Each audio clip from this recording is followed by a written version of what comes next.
Bom dia, oitavo ano, tudo bem? Acredito que sim. Nesta semana, vamos começar a nossa semana com a seguinte reflexão. Pequenas atitudes mudam o mundo. Apenas dizer bom dia para as pessoas já pode fazer toda a diferença no dia de alguém. Já pensou que demais receber um pequeno gesto de carinho pela manhã sem ter feito nada? A vida é curta e feita de momentos. Espalhe o amor. Então, para esta semana, vou lançar um desafio para vocês, tá? Eu quero que vocês surpreendam as pessoas da sua casa. Que você tenha um pequeno gesto de carinho pela manhã com essas pessoas. Talvez hoje a maioria dos pais já estejam levantados e tal, mas vocês têm o restante da semana. Até na próxima segunda aí nós vamos conversar sobre isso. Sugestões: deixar um recadinho na bolsa da mãe, no molho de chaves do pai, no painel do carro, coisas assim. Vale, inclusive, vocês surpreender para quem tem, uma secretária doméstica aí, tem uma tata, uma empregada, diarista, surpreendam elas também. Com certeza elas vão se sentir muito felizes, ok? Segunda, vocês me contam como é que foi a experiência.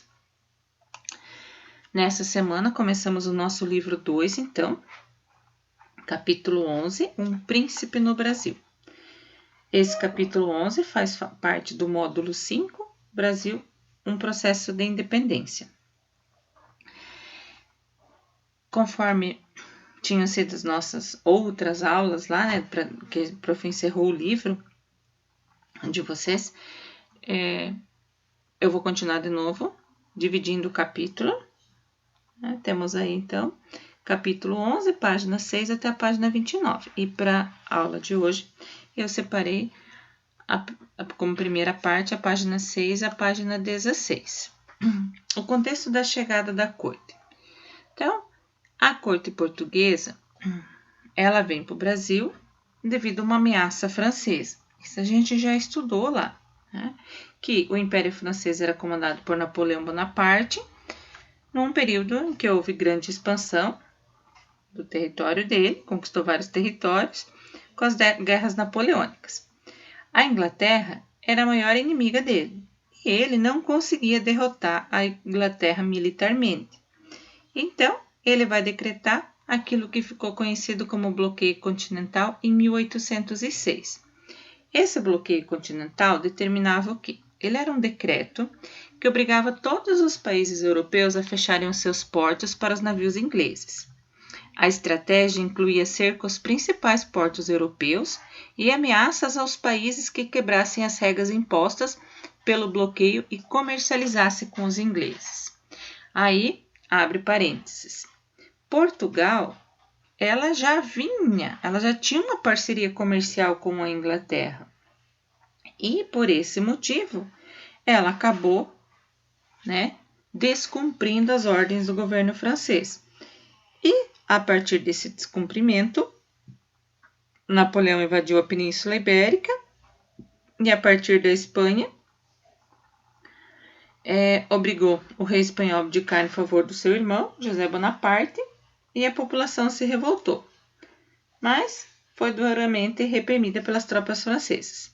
Então, eles não cumprindo, Napoleão vai invadir.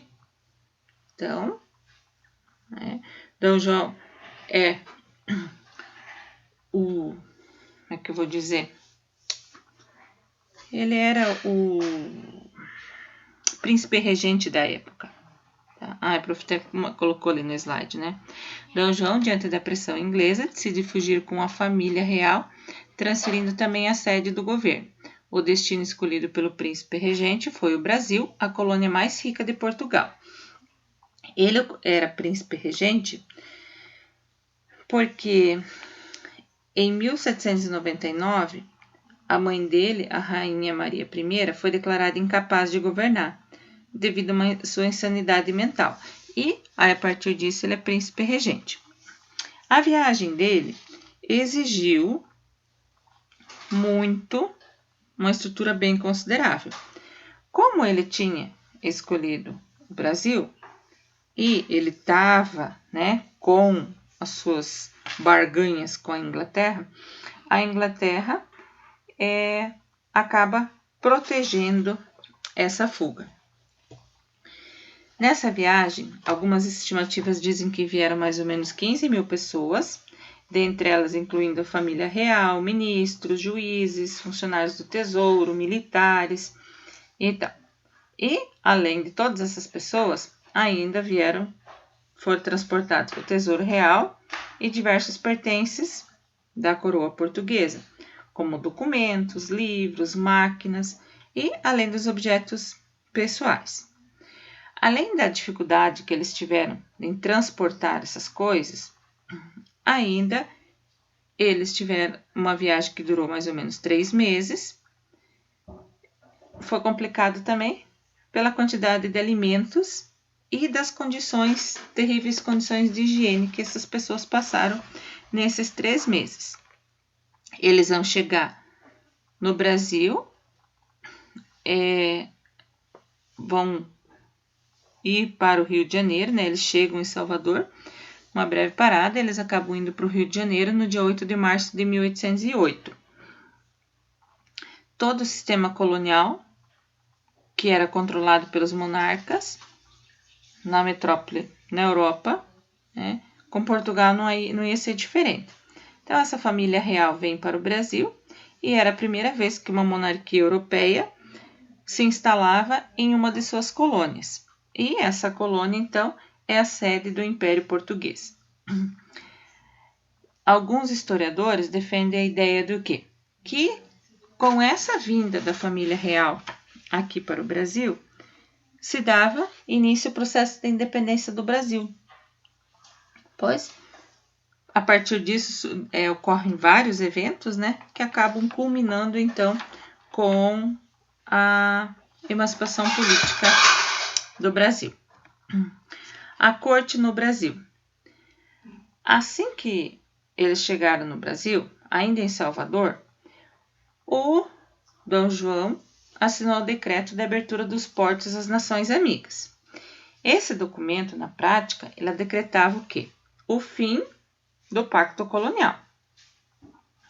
E com esse fim do Pacto Colonial, então, ele autorizou a instalação de manufaturas aqui na colônia que eram proibidas.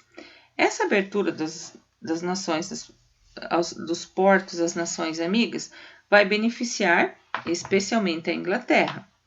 E dessa forma, vários produtos estrangeiros e, óbvio, principalmente os ingleses, passaram a fazer parte do cotidiano, né, do Rio de Janeiro.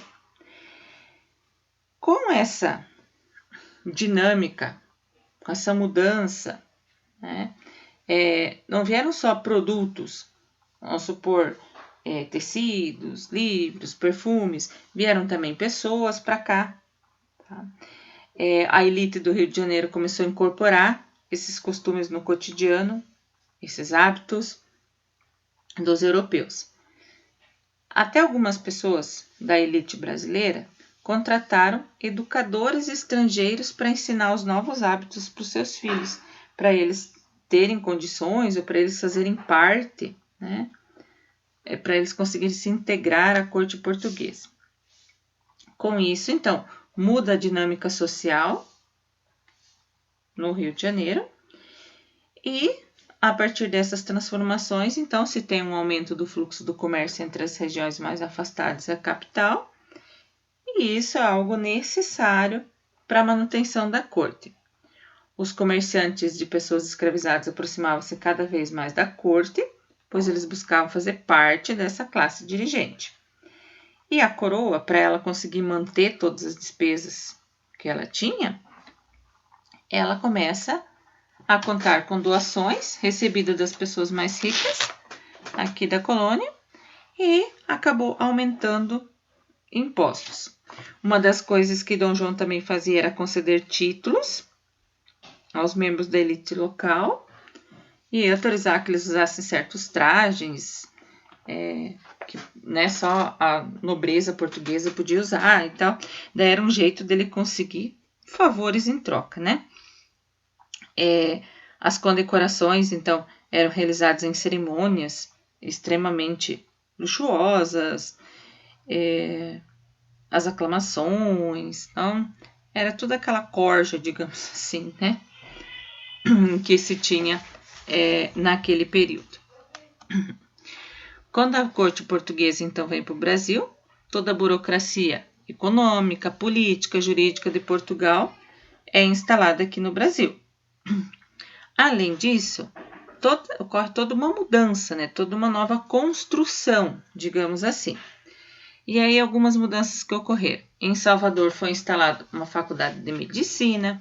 No Rio de Janeiro foram criados o Banco do Brasil, a Imprensa Régia, a Escola Cirúrgica, a Academia Real Militar, a Escola Real de Ciências, Artes e Ofícios, o Jardim Botânico, a Real Biblioteca, que depois vem a ser a Biblioteca Nacional. E, além disso, teve também a publicação do primeiro jornal do Brasil, a Gazeta do Rio de Janeiro.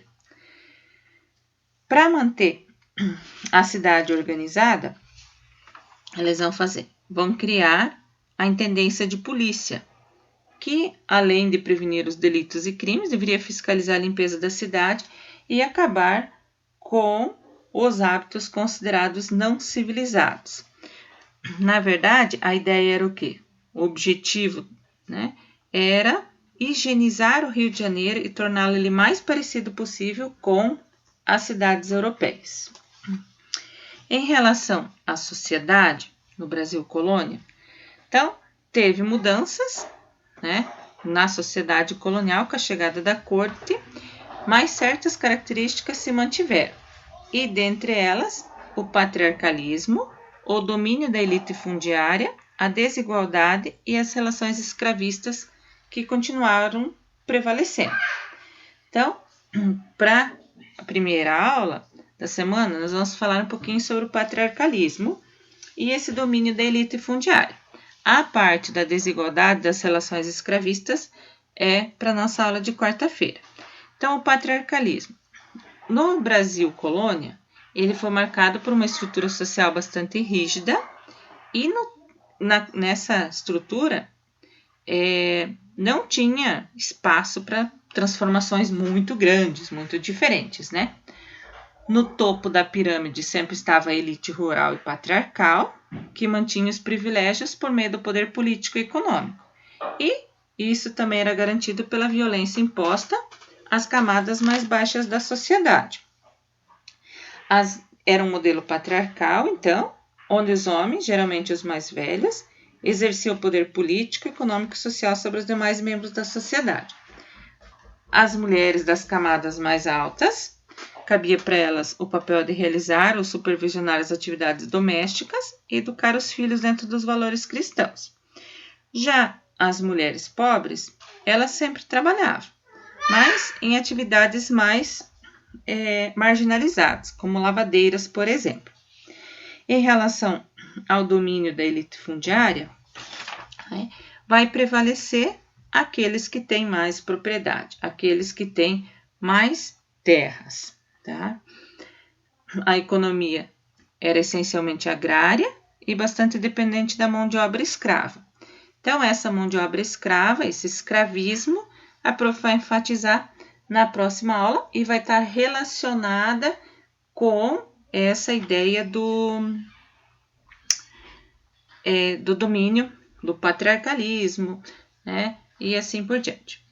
A atividade para vocês da semana, então, é ler o capítulo 11, fazer exercício 1, 2, 3, você é o historiador, e as atividades de 1 a 5.